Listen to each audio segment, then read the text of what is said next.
Hi, this is Frank Chadwick. I'm here at Consim World Expo, and we're going to do a peek and play preview of one of Victory Point Games' newest games, the newest game from me. Leuthen, Frederick's Greatest Victory, December 1857. Frederick the Great's big victory in the 7 Years' War. That Napoleon said that if Frederick had never fought another battle, Leuthen alone would put him in the ranks of the great captains of history. So we're going to take a look at what's in it and how it plays and have some fun. Okay, we're going to look at the components. This is the first one of the Victory Point Games, the Gold Banner series, which is the really cool new upgraded components. They've got really higher quality paper, nice big cards that have with rounded corners, full-size cards with a really nice stock and really some nice artwork on it. Nice game, the player aid card with all the terrain effects, combat charts and all the notes to it. Really nice map from Tim Allen. Very nice period feel. I really like the job you done on the map. It's got a good period feel, but it's also really clear, so it's got a utilitarian game. It kind of puts those two together really well. And here we got the counters. Really nice, thick laser cut counters, really rigid, and when you can really hear them hit the ground, you can hear them hit when you punch them out. Nice. So the counters, Alan Emmerich did the art on the counters. Let's punch a bunch of these out, but I'm going to show you. I want to show you kind of how the counters work here. We'll pull a bunch of them together. That's enough for right now. Okay, come on in here and we'll show you how the counters work. Here we've got the three basic types of counters, and they're very clear. You can clearly distinguish them. You have, we'll put them like this: infantry, cavalry, and light infantry. Infantry's got cross muskets. Cavalry's got one diagonal saber. Light infantry's got a single musket horizontally. Each one of these counters has three values: strength over here, and then we have movement over here. So 2-2, this guy has a strength of 2 and he can move 2. The cavalry is 2-3, they can move a little further. The light infantry is a 2-2. And then in the center, on the bottom of each one, is its morale, 4-5-5, and that's a separate component used in the game to show how the combat affects, how dramatically it affects the unit. There's one more thing to show you on these counters, and let me find this one. You see how some of the infantry units have an additional symbol, which is this little artillery symbol. It's an overhead view of a gun up here, and that simply means that there's a battery or more of artillery attached to this infantry unit that gives it additional firepower and the ability to support other units that are close by. And that's how we handle artillery in the game. It's kind of built into some of the infantry units. All these Austrian units on the back look the same. They have the Austrian double-headed eagle, and they have these bayonets to show which way the unit's facing. That's going to be used in the hidden setup in the game. So at the beginning of the game, you don't really know where the enemy's strong units and weak units are, and both sides have a bunch of these dummy markers, which also look on the back. So when you set up, you don't even know which units are real initially. So there was a lot of uncertainty on both sides as to where the strength was and where Frederick was putting his main effort, and that's how we take care of that in the game. So now we'll take a look at how the game works. Alan Emmerich has joined us, and he's going to play Frederick the Great. We're going to play a turn or two here and see how this goes. I'm going to play the Austrians under Prince Charles. I'm going to show you a little bit about how the game works while Alan's setting up. You'll notice here that each one of these units has the Austrian units. There's like 3 different color bands. One says Colorado, one says Kuhl, one says Nadasti. Those are the 3 corps, the 3 wings of the Austrian army. And we've got a morale scale over here, and each one of those wings has a morale. And the object of the game is to demoralize the enemy army, and the way you do that is by routing units, and if they're routed with the little route marker, and you'll see that in the game, and then if they recover, they go to shaken. But then if they are routed again after they're already shaken, that eliminates unit. Every time a unit routes, that corps' morale goes down 1. Every time the unit you take a unit completely off, the morale goes down 1. And when you get it down to 0, it's demoralized. And the object is to demoralize 2 of the cores. Both sides have 2 cores, or 3 cores. The first person to demoralize 2 of those cores wins. Failing that, there are line of communication squares on the map, and if you take a line of communication, the line of communication for the enemy, then that's the equivalent of breaking a core. So the Austrians have 1 line of communication. You have to take both of the Prussians to count as seizing their lines of communication. So it's a little tougher for the Austrians to take the Prussian line of communications than it is vice versa.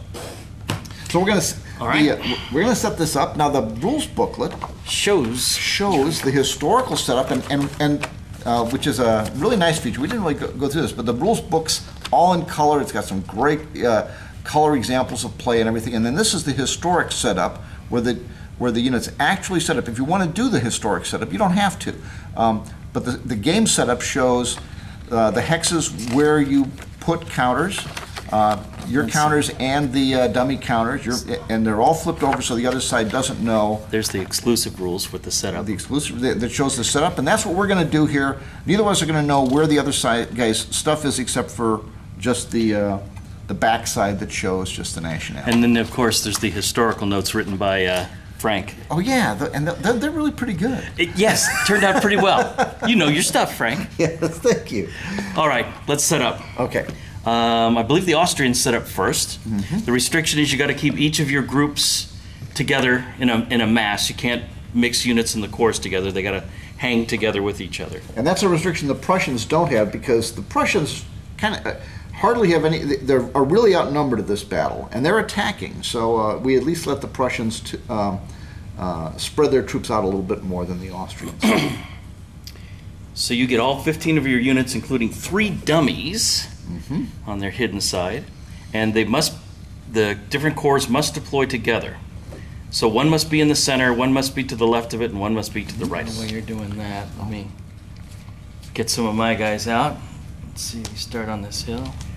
Since these are days of muskets and linear tactics, Frank has designed a rather clever, innovative way to make linear tactics work simply on a hex grid war game map. Let's go Prussia. The Prussians are ready. We're too gung-ho. Now we get cards. Yes, we do. So I start with 3 cards, and that's also my maximum hand size. The Austrians start with 2 cards. Well, let's see what I got here. Now, these cards in the game help with tactical situations on the battlefield by and large. So battles are never entirely predictable. An event could always happen. And these are the cards are meant to be a mix of some of the actual events that took place during this battle that were kind of unique events. And so the card lets you throw that in without having a lot of rules that to cover every possible unique event. This is definitely from this battle. And but then the others, a lot of the others are just general things, things that happened at other battles, unique aspects of these 2 armies. Like there's probably something for Prussian drill. I don't know if he's got that, but there's things like that that are the unique things that these 2 armies had as strengths. The Prussian heavy artillery did real well at this battle, so there's a card for that. There's and they were particularly good at getting the oblique attack to work this time. They didn't always, but they got it to work pretty well at this battle. So we'll see what kind of cards he's got. Since the Prussians are grossly outnumbered, and so, but Frederick, being the crazy guy he was, decided that the only way he could get out of this campaign with his skin was actually to attack and beat this big Austrian army. So he did this flank march. Now he doesn't. The Prussians don't have to do the flank march. You could put low dummies up out here and do an attack in the center. But so the Prussians don't really know where the attack's coming from. But we'll find out soon. Well, the Austrians don't know. I mean, the Austrians don't know where it's coming from. I know where the attack's coming from. I peeked at my units while I was setting up. So let's go ahead and see what the Prussians are going to do first turn. Well, let's look at the sequence of play. Dun dun dun. Here we go. First turn movement phase. Okay, don't have to worry about reinforcements. And we can play a card that affects movement if we want to. Let's see what we got going here. Costs 1 extra to cross a stream, yes. +1 to cross. But first you play the card. first play the cards before you do. If you're going to play, I have it. I have it timed. Okay. So we're going now. The way you work the linear tactics in this game is that the way you're facing determines how you can move. You have a guy who's facing a hex vertices, and here's a guy who's facing a hex side. And this is crucial. Your zone of control only extends to the front. So for this chap, his zone of control is only these 2 hexes. But because he's on a hex side, he's got 3 hexes to his front, and his zone of control is 3. But here's the rub. That's great for defense, but to move, you must face a hex vertex and then move in one of those 2 hexes. He can't move. He would have to spend a movement point redressing his line to change to face a particular hex vertex before he could amble out. But I'm facing vertexes over here. I'm ready to go, and go I shall. So we're going to start with this. But first, what? A word from our sponsor? I'm playing, as the Austrian player, Confusion in the Ranks, which is, I play at the start of the opponent's movement phase, and it subtracts 1 movement point from any one opposing unit of my choice. Great. So, what are we going to do here? And I don't know which of these are dummies and which aren't. Nevertheless, I'm going to take a shot at this guy right here. This Prussian unit in the middle of his line is going to be -1 movement point. Discovery. All right. Reveal all hidden units on both sides that are adjacent to enemy units. Okay. Dun, dun, dun. And they flip horizontally. Surprise, these are not dummy units, Frank. Well, I guess the attack's coming in here. Yes. So let's see what's happening. Well, I believe it's the next phase, which is combat. Okay. So, let's see. I think, let's see. I think you may have a combat problem here coming up, Frank. Let's do these battles, shall we? Okay. All right, what are the odds? Well, which one are you doing first? You decide which attack you're doing first. Let's have this little cavalry dust up first. All right.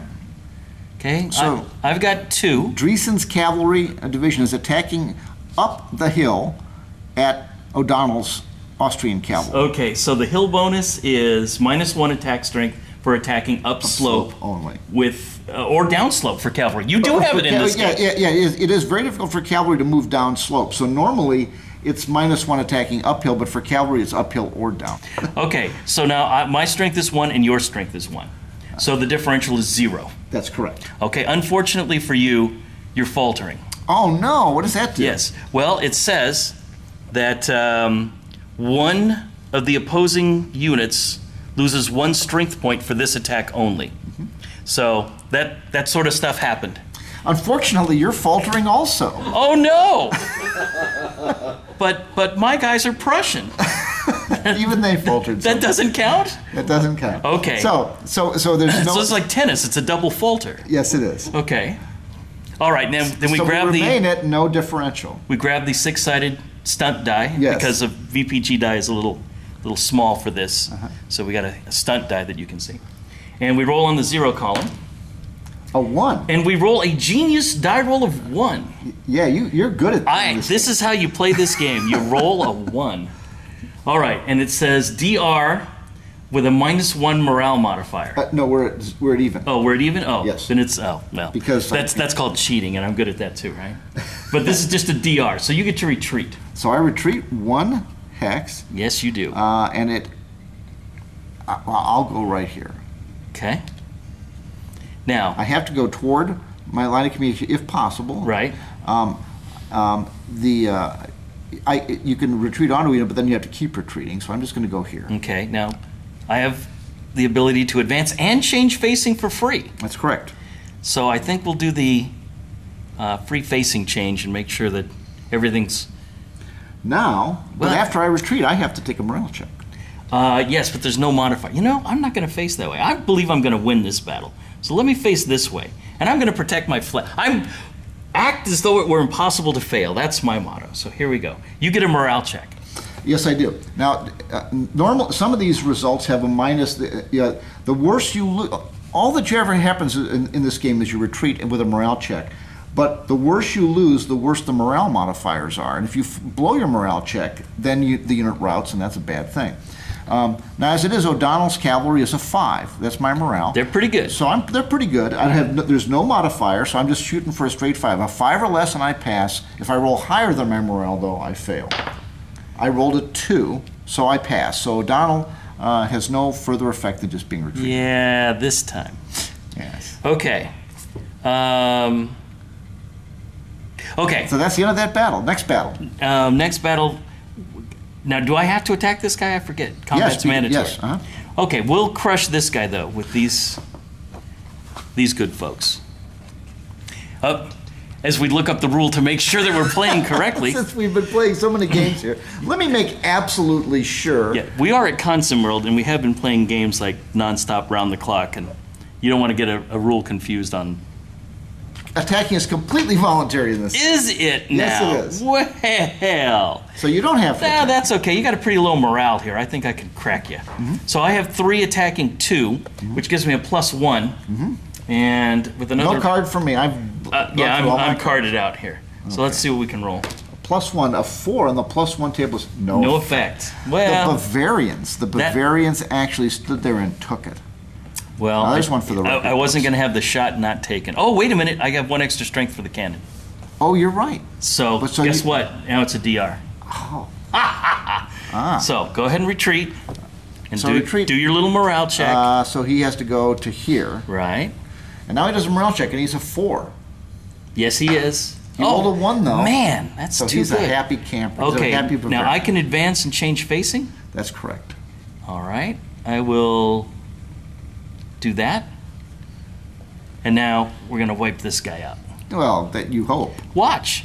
Okay, it's -1 uphill.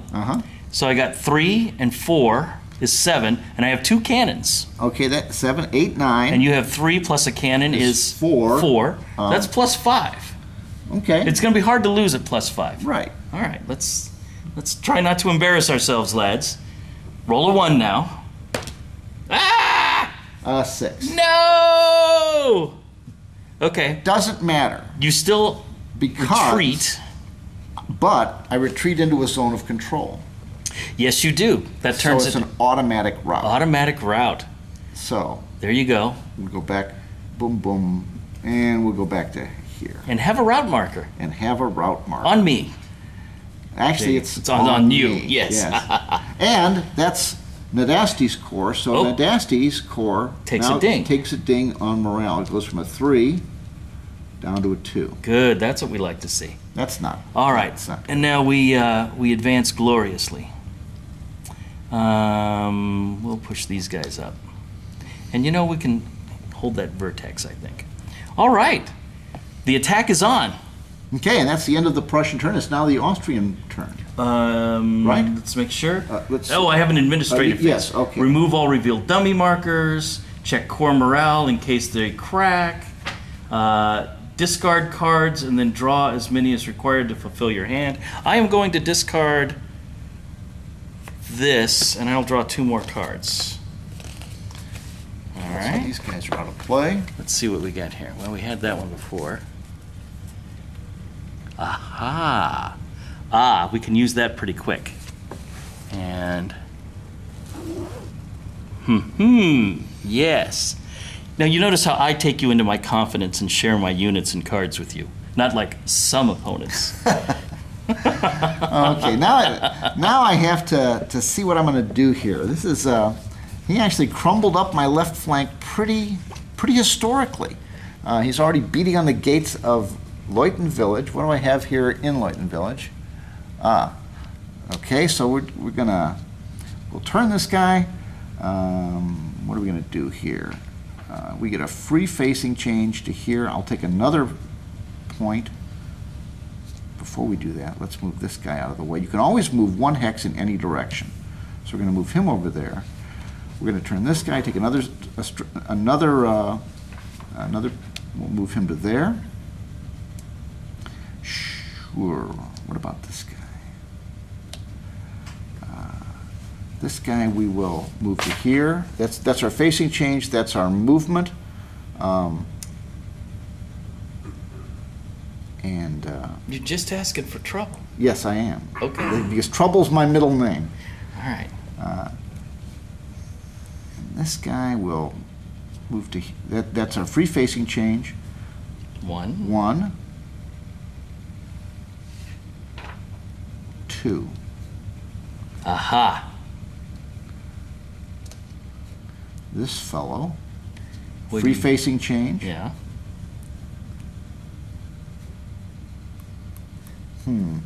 1, 2.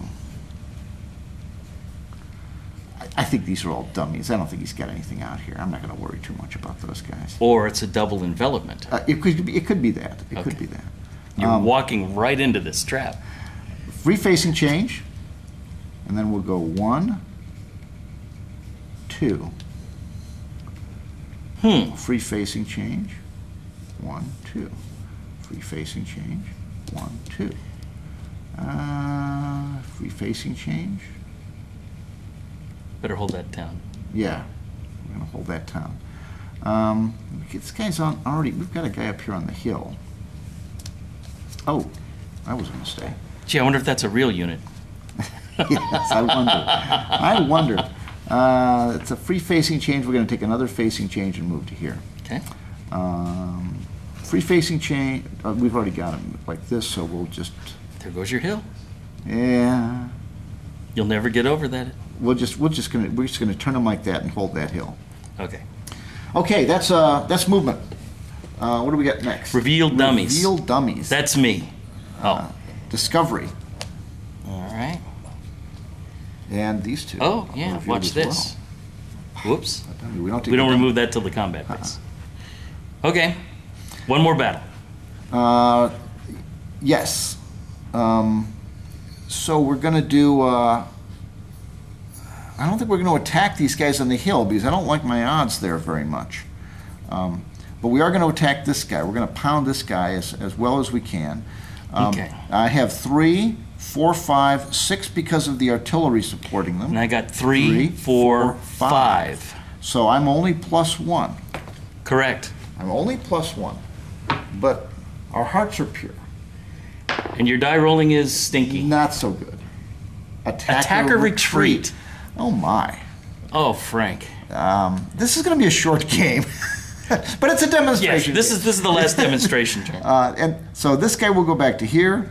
This guy will go back to here. This guy needs a Morale check. morale check. He passes. Well, your This morale guy is needs a morale sterling. check. He passes. Yeah. This guy turns to shaken in the administrative phase, right? Right? I think so. And I draw now cards and some other things that we'd remove that dummy. But that gives you an idea how the game plays. Thank you very much for Oh, joining us for Frank Chadwick's Leuthen, Frederick's Greatest Victory. Now available from Victory Point Games. And Thanks, it is Frank. shaping up to be Frederick's greatest victory here, right in front of us. Thanks a lot, Alan.